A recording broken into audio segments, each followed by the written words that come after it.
Saya baru je balik daripada pasar. Tengok apa yang saya dapat. 2 ketul kepala ikan merah, ikan jenahak. Besar, memang besar. Segar, memang segar. Tengok dia punya isi pun kita dah tahu dia ikan yang cantik. Kita tekan sikit, dia naik balik. Nak masak apa? Seketul besar macam ni. Dah lah susah nak masak. Tengok kepala pun scary kan? Okey, kita nak buat kari kepala ikan mamak.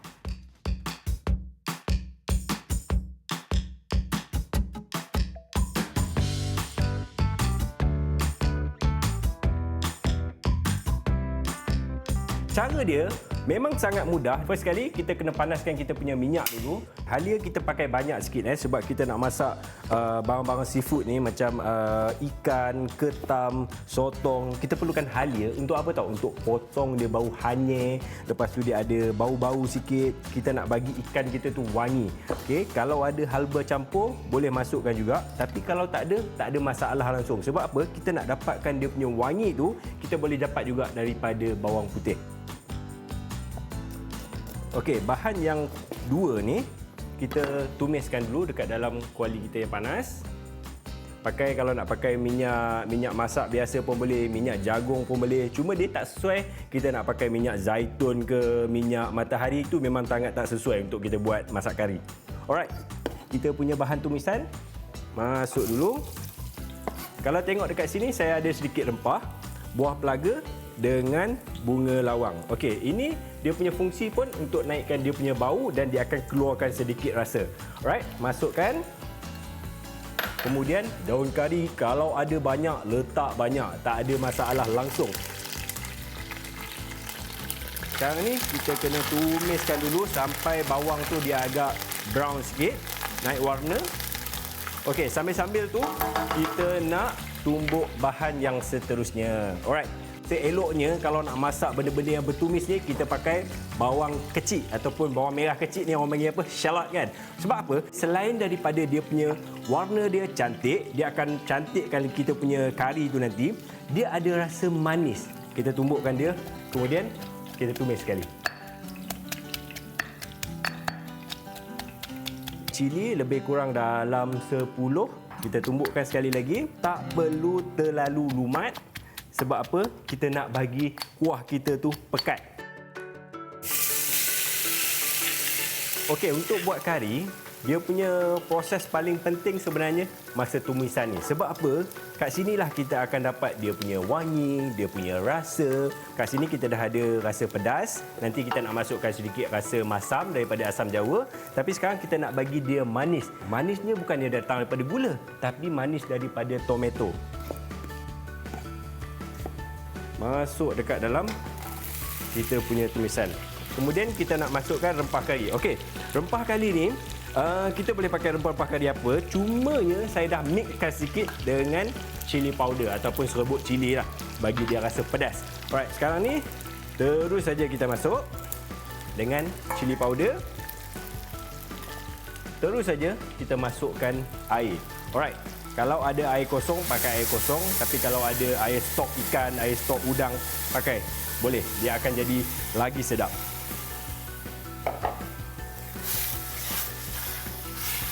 Proses ni sangat penting. Proses tumisan. Kita nak bagi dia rasa, kita nak bagi dia bau. Dan kita nak end product kita tu, bila kita dah makan kari, dia tak ada rasa rempah tu mentah lagi.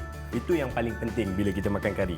Kemudian kita nak bagi dia masam. Alright, sekarang ni saya pakai asam jawa saja. Air bersih, kita gaulkan sampai dia keluar dia punya biji-biji tu semua. Terus kita masukkan dekat dalam kita punya kuah. Kalau nak tapis, pakai jari pun boleh. Masukkan saja. Inilah orang cakap apa? Air tangan kan? Alright. Kemudian kita besarkan dia punya api. Okey, kita nak masukkan bahan yang seterusnya. Daun ketumbar. Kalau boleh, cari yang dia punya batang-batang ni besar-besar. Dia punya batang ni jangan buang. Kita ketuk. Potong halus-halus. Masuk kat dalam. Kita kena biarkan dia sampai dia betul-betul masak. Dia meremeh. Kuah tu pekat. Baru kita perasakan dia dengan garam ataupun apa-apa lagi perasa dia. Okey, biasanya kalau macam kari Melayu kita pakai santan kan. Tapi untuk kari mamak biasanya dia akan pakai susu sejat, susu cair ataupun kita pakai yogurt. Sebab apa? Okey, kita nak bagi kita punya kari ni tahan lagi lama. So kita boleh panaskan.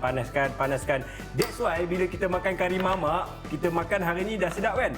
Esok Masya Allah lagi sedap makan dengan roti kan?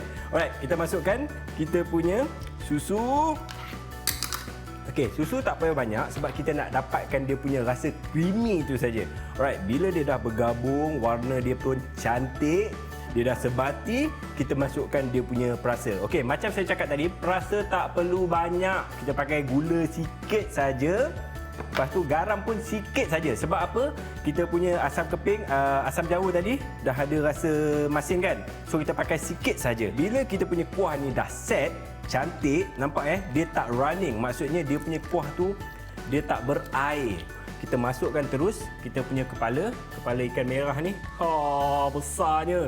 Nampak dengan muka saya kalau dekat kedai mamak 180 dia jual. Sekarang kita buat tak sampai RM30 pun satu kepala. Alright, kita masukkan dia punya kepala kat dalam. Kepala ikan merah. Kepala ikan jenahak. Oh, pecut. Hidup lagi dia. Alright, lepas tu saya ada ekor ikan merah. Ini proses terakhir dan proses yang paling penting untuk kita nak pastikan kita punya kepala tu sangat-sangat sedap. Kita tak boleh gunakan api yang terlalu besar dan api yang terlalu kecil. Kita nak simmerkan dia saja. Kita nak isi ikan tu masak dengan sekata sekejap, bukan dalam proses yang cepat. Okey, ini kita biarkan lebih kurang dalam 5-6 minit, terus kita boleh hidangkan dia. Lepas kita dah remehkan dia lebih kurang 7 ke 8 minit, dia confirm masak. Tapi macam mana kita nak tahu dia dah masak kan? Kita tengok bahagian dia punya pipi, dia punya mata dah terkeluar, itu memang confirm masak.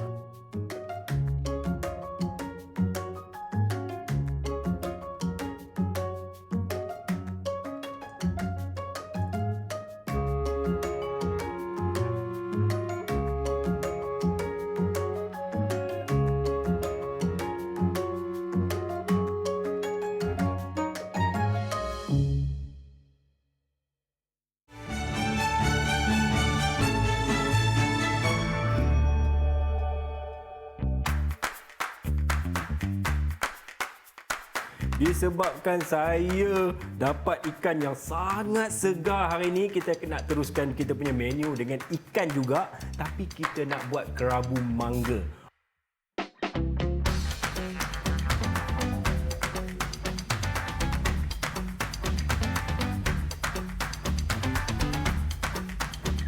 Ikannya kita nak potong cube-cube, kemudian kita nak gaulkan sekali dekat dalam mangga tu. Alright, kalau kita tengok dia punya isi, memang sangat cantik dan dia ada seperti ulas-ulas. Bila kita masak, kita hancur-hancurkan dia, kita tarik dia boleh pecah-pecah. Okey, bila semua dah kita potong dengan cantik cube-cube macam ni, terus kita gaulkan dia dengan tepung. Pastikan salutan kita tu kena semua bahagian. Kemudian terus saja kita goreng. Okey, untuk kita nak goreng ikan ni, pastikan dia punya minyak tu betul-betul panas. Sebab apa? Kalau dia tak panas nanti, minyak tu dia akan serap masuk dekat dalam ikan. So kita tak nak makan minyak yang terlalu banyak. Kita nak ikan kita tu dia crispy. Dia rangup dekat luar tapi dekat dalam dia masih lagi juicy. Alright, masukkan. Kalau kita tengok dia punya minyak memang sangat cantik ya. Kita letak je ikan, dia terus menggelegak. Macam mana kita nak tahu dia masak?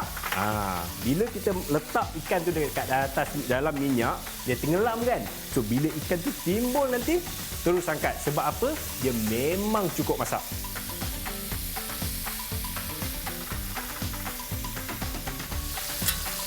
Alright. Kalau kita tengok dekat kita punya cube ikan yang kita dah goreng ni kan, tengok bahagian luar dia sangat crunchy. Tapi bila kita pecahkan, dekat dalam dia masih lagi juicy. So juicy tu bila kita gaulkan sekali dengan kita punya kerabu mangga, dia akan naikkan lagi flavor atau rasa dia kan. Yang ni, toastkan dia punya minyak.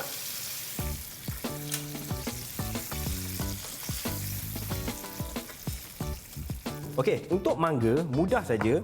Sebenarnya kita kena kupaskan dulu dia punya kulit ni. Kemudian kita teruskan saja. Kita pakai peeler juga, so kita tak payah nak buat kerja 2-3 kali kan. Mudah. Sebab apa?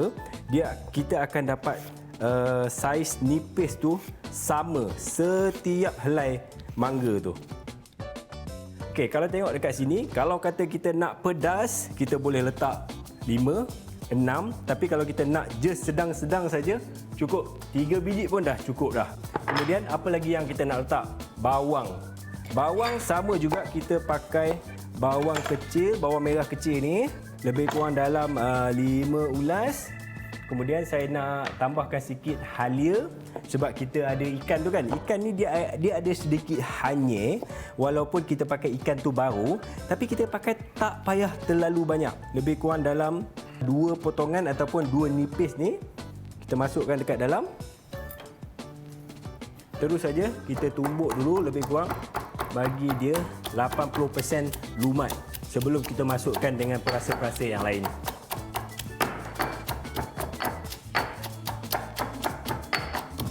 Kita tumbukkan saja dia lebih kurang,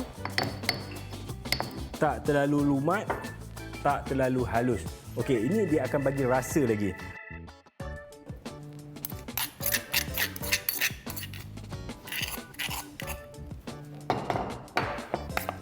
Okey, sekarang ni kita dah boleh gaulkan dia bagi dia betul sebati. Mudah saja kita nak pakai gula Melaka ni. Kita just potongkan dia nipis-nipis. Campurkan dia. Okey, kalau kita tengok dekat kerabu ni, dia masih lagi kering kan? Okey, dia dah ada pedas dan dia dah ada manis. So, kita nak letakkan sedikit masam. Kita boleh pakai limau kasturi. Kalau ada lemon, boleh pakai lemon. Kalau nak lagi best, nak lagi harum lagi dia punya rasa, kita boleh pakai limau purut. Kemudian, kita perahkan saja, masukkan balik dekat dalam batu lesung ni. Kita letakkan sikit garam. Gaulkan sekali dalam ni. Kita jadikan dia dressing. Bagi garam tu betul-betul larut dan terus masukkan saja dekat dalam mangga. Alright, kita punya daun limau bila kita nak masuk? Sekaranglah kita nak masukkan dia. Okey, kita tak perlu masukkan dia awal sangat sebab nanti dia akan keluarkan dia punya rasa yang terlalu kuat. So kita tak nak dia overshadow dia punya rasa, tapi tak perlu banyaklah. Okey, kita nak letakkan juga daun ketumbar. Okey, daun ketumbar tak payah banyak. Lebih kurang dalam setengah pokok. Terus saja kita masuk dekat dalam. Kita gaulkan lagi sekali. Nampak saya duk gaul-gaul ni pun dia punya bau memang dah naik. Sebenarnya kan kalau nak diikutkan, kerabu ni kita boleh makan dia dengan berbagai-bagai cara. Kita boleh makan dia dengan nasi, kita boleh makan dia sebagai salad pun boleh, ataupun kita nak makan dengan isi ikan tu saja pun boleh.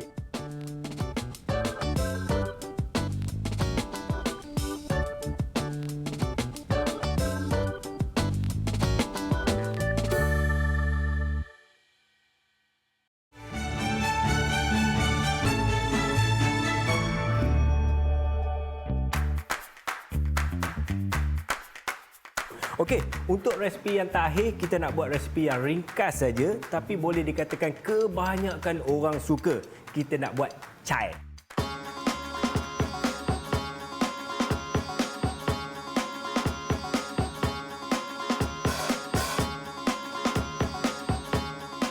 Untuk kita mulakan buat resepi cai ni, kalau tengok dekat sini, saya dah ada bunga lawang. Okey, bunga lawang yang pertama sekali kita kena ketuk-ketukkan dia dulu supaya dia mudah keluarkan dia punya rasa.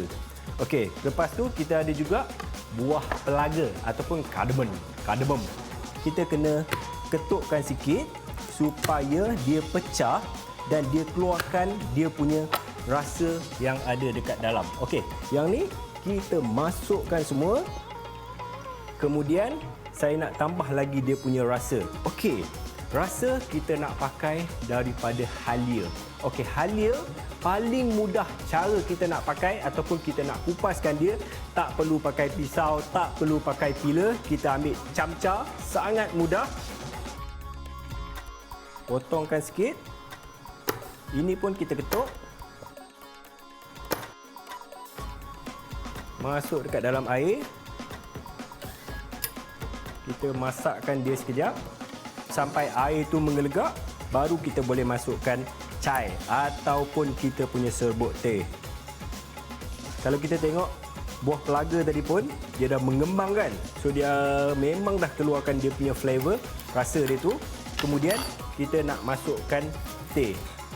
Tengok serbuk teh saya ni pun kita dah tahu dia punya kualiti sangat cantik, sangat fine. Okey, kita pakai lebih kurang dalam 2 camca ke 3 camca teh.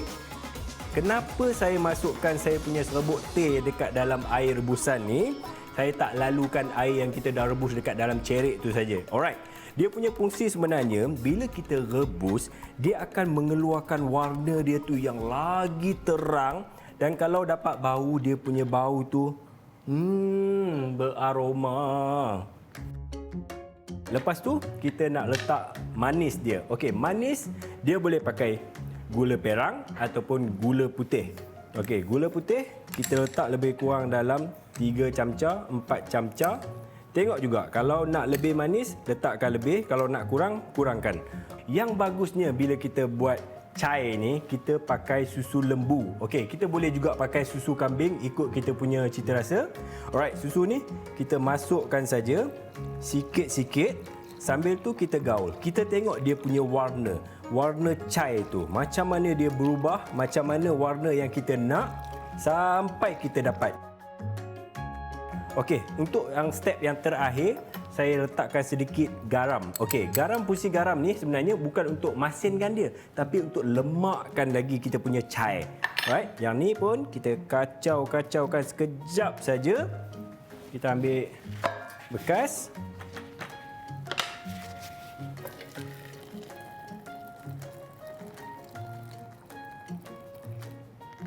Okey, bila kita dah tuang ni, sebenarnya kita tak bolehlah terus minum sebab kita ada serbuk-serbuk teh tu. Kita kena tapiskan dia sekejap. Ambil penapis yang betul-betul fine. Tengok kalau kita tengok bahagian belakang dia memang sangat halus. Sebab kita pakai teh serbuk. So kita tak boleh dia terlalu jarang. Okey, kita tapiskan dia dulu.